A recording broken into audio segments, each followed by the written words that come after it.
Hello, this is Gaëlle Mogli, the founder of ConnectAID. I am very happy to introduce you today to a former colleague of mine, Barbara Ryan, who is the former director of the Intergovernmental Group on Earth Observation, GEO, and the former space program director at the World Meteorological Organization. Hi, Barbara. Hello, Gail. Nice to see you again. Nice to see you again after so long. I think it has been 10 years that we used to work together at the World Meteorological Organization. Yeah, time flies, right? Exactly. I'm very happy to have you on board as ambassador for ConnectAID, and I thank you for your commitment and involvement in the International Solidarity Network. And Gail, thank you very much for reaching out to me. This is a really important effort, and I'm happy to be able to give some time to it and support to it. Barbara, may I ask you to introduce yourself and tell us what your background is? Oh boy, my background, and whenever anybody asks me that question, I almost have to go back to the beginning because it was so instrumental, I think, on where I was raised that kind of set the course for my career. I grew up in a very, very rural part of upstate New York, Western New York. It was a dairy farming community. In fact, for the 10 years that we lived in Switzerland, when we would take a train through the countryside, my husband, who was not from that part of the world, he was from that part of the country. He was from Boston. He would always say, "Barb, this looks a lot like where you were raised." Now, believe me, Switzerland was more pristine and the hedgerows were more uniform than when I grew up, but the topography was very, very similar. And, as I look back on those early days, I think that did give me just a sense of geography and a sense of place. And that kind of set me on a course to study and be really interested in earth science. So I got a degree in geology and then one later in geography and another later in civil engineering. And so I was always kind of drawn to that side of the equation. And, I spent actually most of my career, 34 years, with a public organization here in the United States called the U.S. Geological Survey. Now, people in Switzerland would know them because one of their divisions was like Swiss Topo. It was the mapping division for the country. And after 34 years, I was getting ready to retire. And I had a colleague who told me about an opportunity at WMO. And he encouraged me to throw my name in the hat, apply for that position.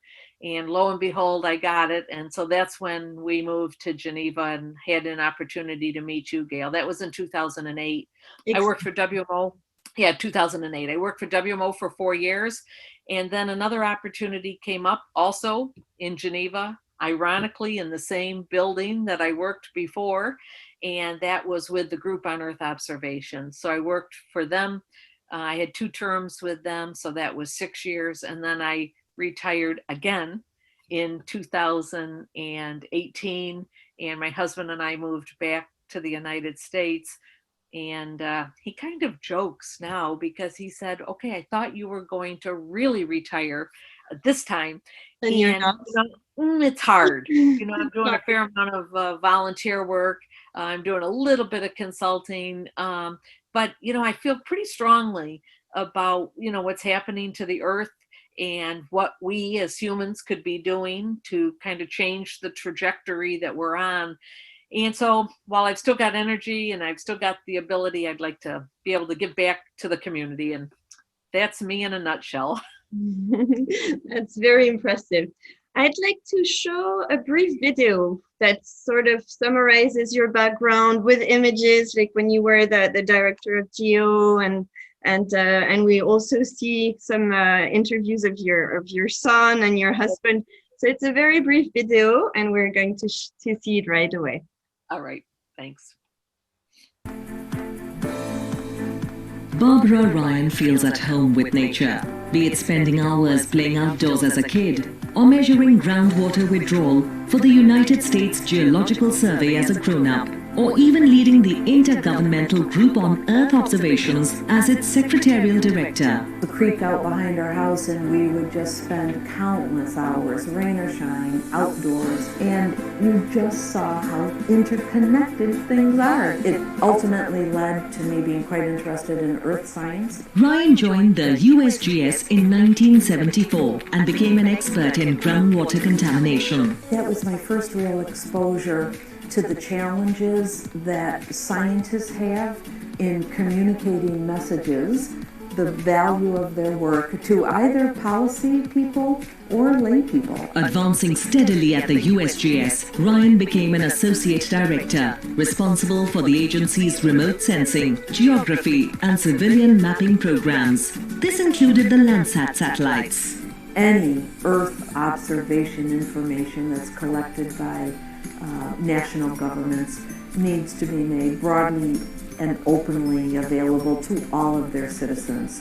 It will stimulate the economy, it will bring more transparency to environmental governance, it will in fact enhance capacity building and educational efforts. We just must continue to push for this globally. An analysis soon revealed that the federal government was the biggest buyer of Landsat data. This meant that the government was simply taking the money from one pocket and putting it into another.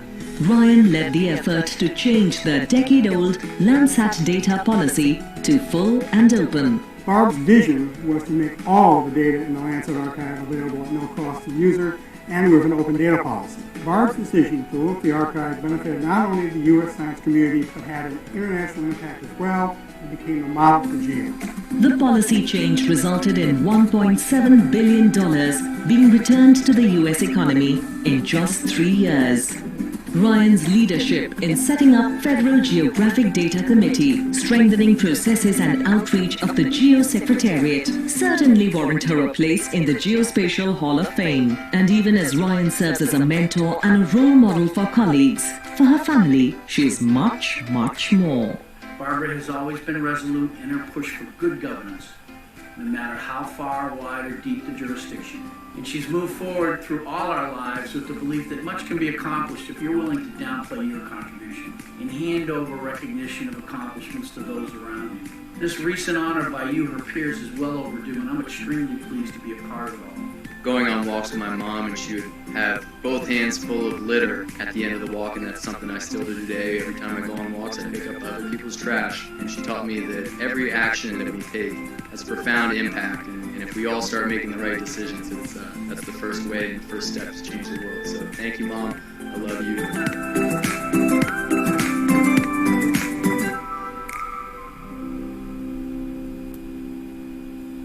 That was really a nice presentation. Can you tell us, Barbara, the story behind this video? Boy, you know, that's funny, Gail, because I'm still actually quite humbled when I see that. There's an organization called Geospatial Media and Communications. They do a lot of work globally on bringing the geospatial community together. And they have a program where they have an awards program every year. And so in that year, I was nominated and selected as, an ambassador, or I guess it was a Lifetime Achievement Award. And I'm quite humbled by it. In fact, each time I see that video, I kind of tear up a little bit, because both Thomas, my son, had a really nice comment, and it's so true. We still go on walks and end up bringing more stuff home with us, because it just seems like after all these decades, people still litter. They still throw things away on the streets or on the countryside, and I kind of don't get it. There was such a public campaign globally about littering, you know, that I'm just always surprised that people still do it. But anyway, yeah, it was a nice acknowledgement from my peers, and also from my family. So that was the award. Barbara, I'd like to ask you a specific question about partnership for sustainable development. Why do you think partnership is key for the environment, for nature, and for sustainable development as a whole? With your scientific background, I would love to hear your answer. Yeah, I think that's a really good question, because when you think about the state of affairs that we find ourselves in now globally, we didn't get here alone. It took partnerships to actually get to this situation. And so if we want to correct the situation that we're in, it's going to take partnerships to get out of it. I don't think there's any one organization, one country, one continent that can actually solve the problems that the SDGs were formulated to address. So whether it's climate change, or whether it's clean water, whether it's women's issues, whether it's poverty, whether it's global health, the only chance we have of getting out of this and addressing those issues on a global level are in fact partnerships. So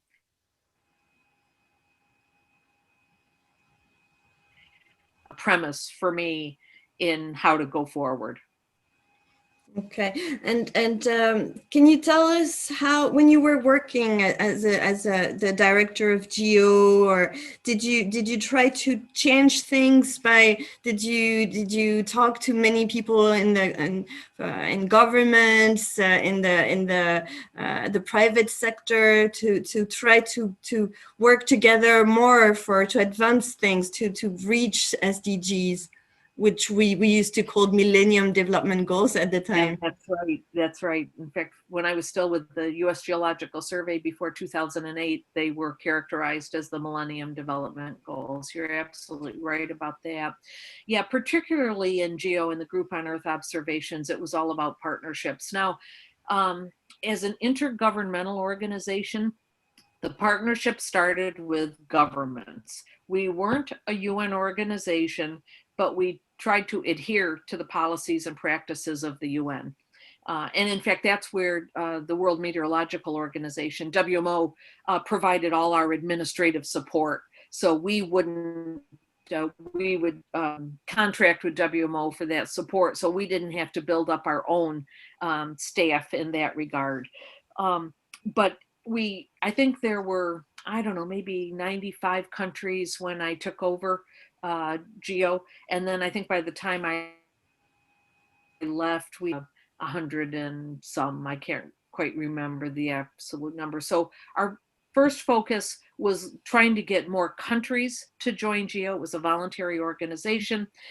We also had a category of membership called participating organizations, which would be other scientific and technical organizations. And we grew that substantially under my tenure, probably by 20 or 30%, because we knew partnerships were important.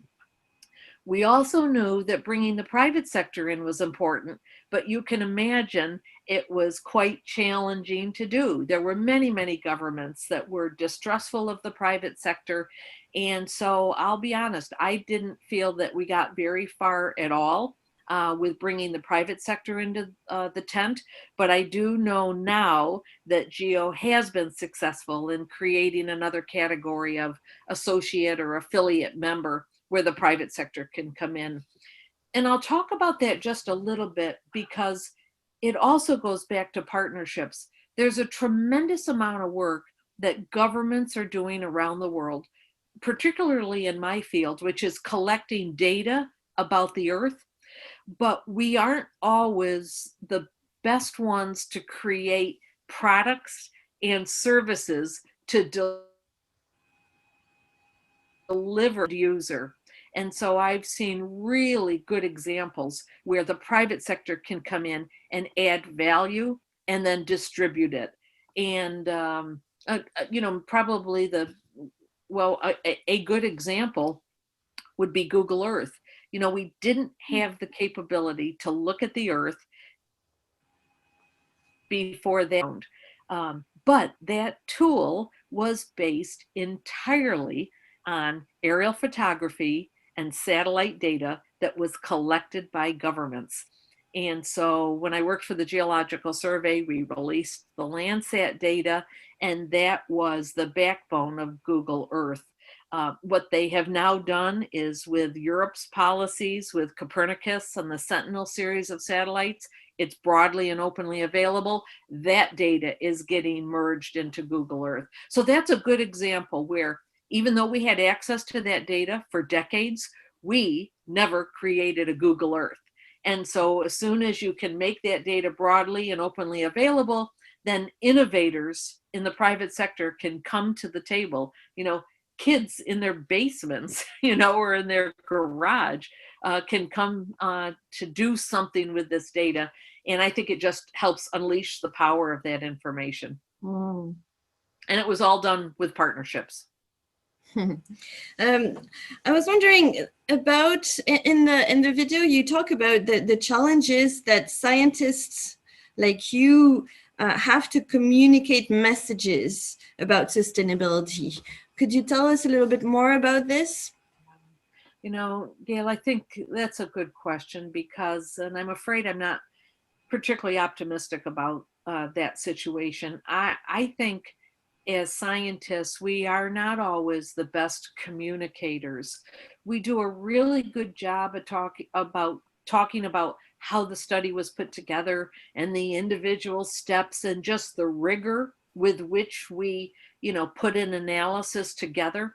But to be able to briefly and concisely relate the relevance of that topic or why it's important, why it saves lives, we are not the best communicators. And almost like the government's needing partnerships with the private sector to bring more innovation to their products, I think scientists need partnerships with communicators who can actually synthesize and shorten the stories and tell the relevance of the story. We have to be in the scientific field so precise that when someone says to us, will this save lives? We say, well, we think it's gonna save lives, but, and there's always a but, because you wanna make sure you've really told the entire truth. Exactly. And so we I need remember help. when I was working for WMO for the World Meteorological Organization as a spokesperson. I remember that I loved going to you for interviews with the press because you were able to simplify the messages whenever. Trust me, it wasn't always easy with the scientists. The messages were so complicated, and I think it's so important to talk to the people with, in simple terms, so that anyone can understand, even if they're not scientists. But I think you're starting to see public opinion start to shift, because not only are communicators telling these stories better, but they're also seeing changes in their backyard. Now, it may not be, they might want to attribute one hurricane or one storm to climate change, which isn't necessarily appropriate. But when you start to look at changes over 10 and 20 years, this is in people's lifetimes, and they're seeing that something is different than when they were youngsters. How is for you climate actions and all the actions that we can do for the environment related to the other SDGs? Listen, I think all the SDGs are related in some way, and I think that's the power of the whole effort that's been put together, the power of the entire framework. But certainly climate underpins all of them, whether it's clean water, clean air, safety from natural disasters. When you look around the world and see who are most negatively impacted from natural disasters, it's the poor. And so, and if climate is driving the severity or the frequency of those natural disasters, it absolutely is related. If they are food insecure, there are areas that are, no longer no longer producing the food that they produced before. So climate change and its impacts touch many, if not all, the SDGs, all the other SDGs. So, Barbara, you about 2 months ago, you joined the ConnectAID program, which is a combined humanitarian social network and charitable giving platform for nonprofits, where 100% of the donations go to the nonprofits. And so, of course, you are, as a scientist, you're very involved in everything related to the environment, to climate. But do you feel concerned about all the other issues? First, the reason and the rationale for me to join ConnectAID is it's what we need to do. We need to connect so that when we talk about partnerships and no one organization can do it alone, then we do in fact need organizations that help integrate what good work is being done out in other institutions, but often in silos. So again, when we talk about no one organization, what I really like about ConnectAID is it's an integrator. It's intended to connect these other organizations. And so I think I've called it kind of a force multiplier for the SDGs. I don't know how we would actually do a good job of completing the SDGs if we didn't have ConnectAID. And so I sure hope as we go forward, it just gets more and more momentum behind it. So for me, that's really, really important about the role of ConnectAID. And now I've forgotten the second part of the question. No, but your implication with other SDGs. Yeah. So and again, I kind of think I'm an eternal optimist, but I'm not particularly optimistic about the state of affairs that we find ourselves in right now. I think if COVID has taught us anything, it's that an action in one part of the world can have reactions elsewhere. So our issues no longer stay in one part. It is an integrated Earth system. So activities in one part of the world can in fact affect other parts of the world. And it's not just the transmission of these new viruses, okay? It's also dust coming off the Sahara Desert, gets picked up, transported across the Atlantic Ocean, and is affecting coral reef health in the Caribbean. Contamination in one part of the world, say the United States, can in fact go down the Mississippi into the Gulf of Mexico, out into the Atlantic Ocean, and then head over towards Europe. So the entire Earth is an integrated system, and we need to treat it that way.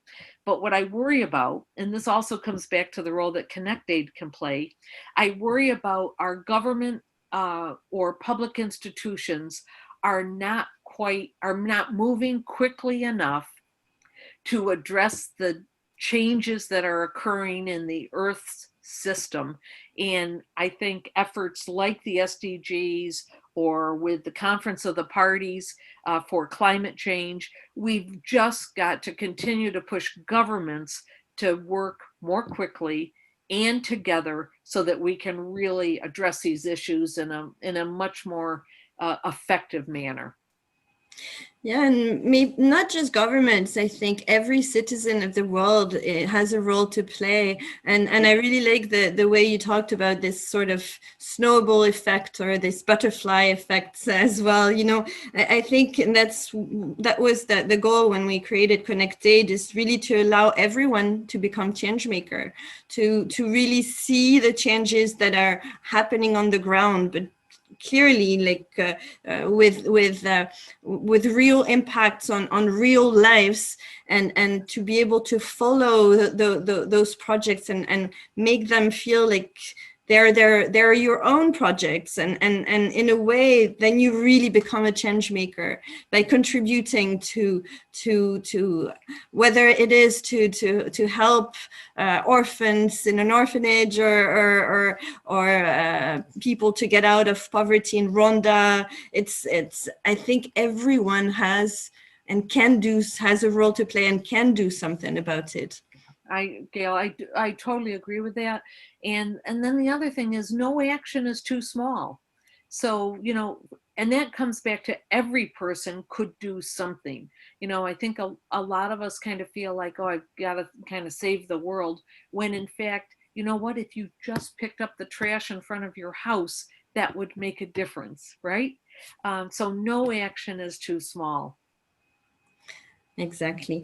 I wanted to talk to you also about something that's, I mean, to me, you've always been a role model. When I was working for WMO, you were one of the very few women out there, especially 10 years ago. Maybe things have changed.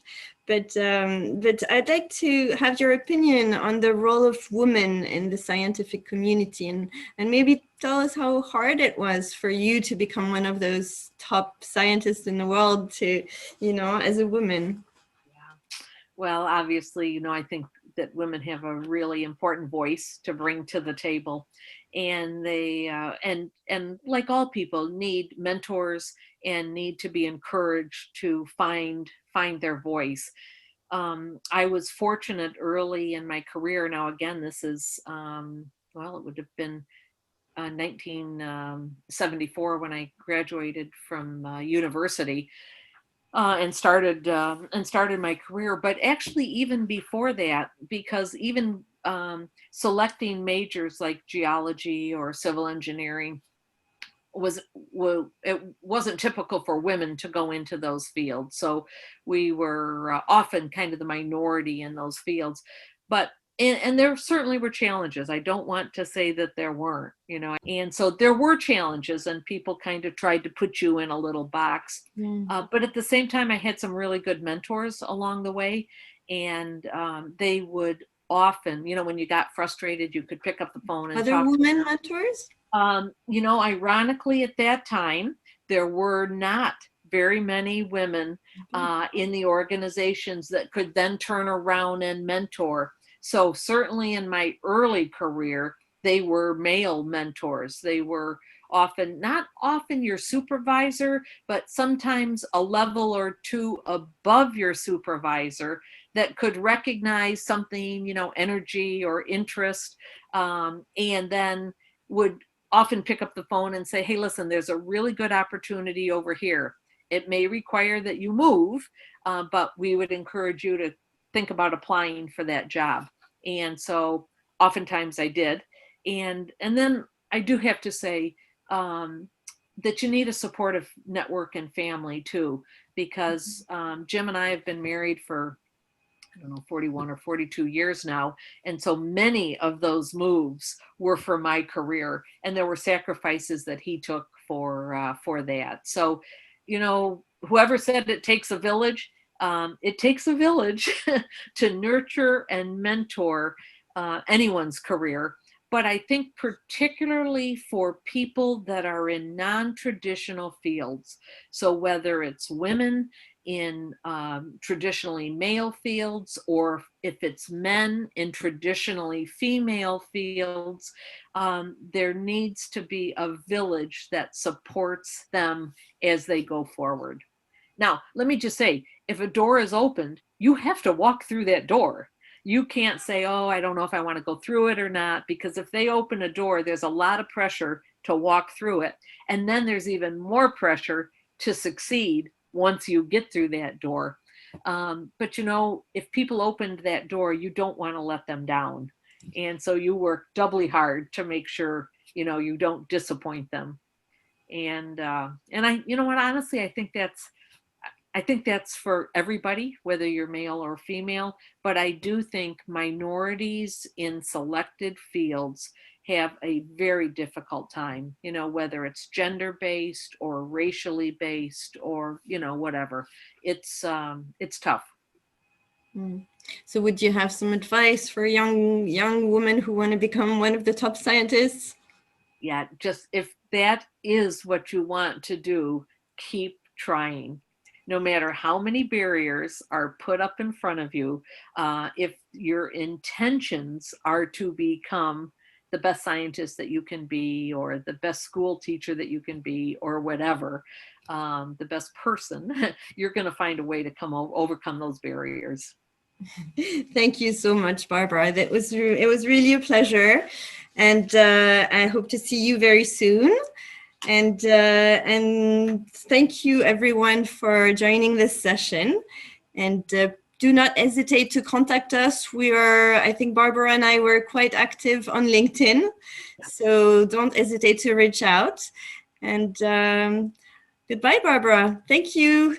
Thank you so much, and just for everyone, please look at ConnectAID. You know, I feel just so strongly that we need organizations like this that can just help connect the work that's being done and be a force multiplier for the SDGs. So thank you, Gail, for all your work.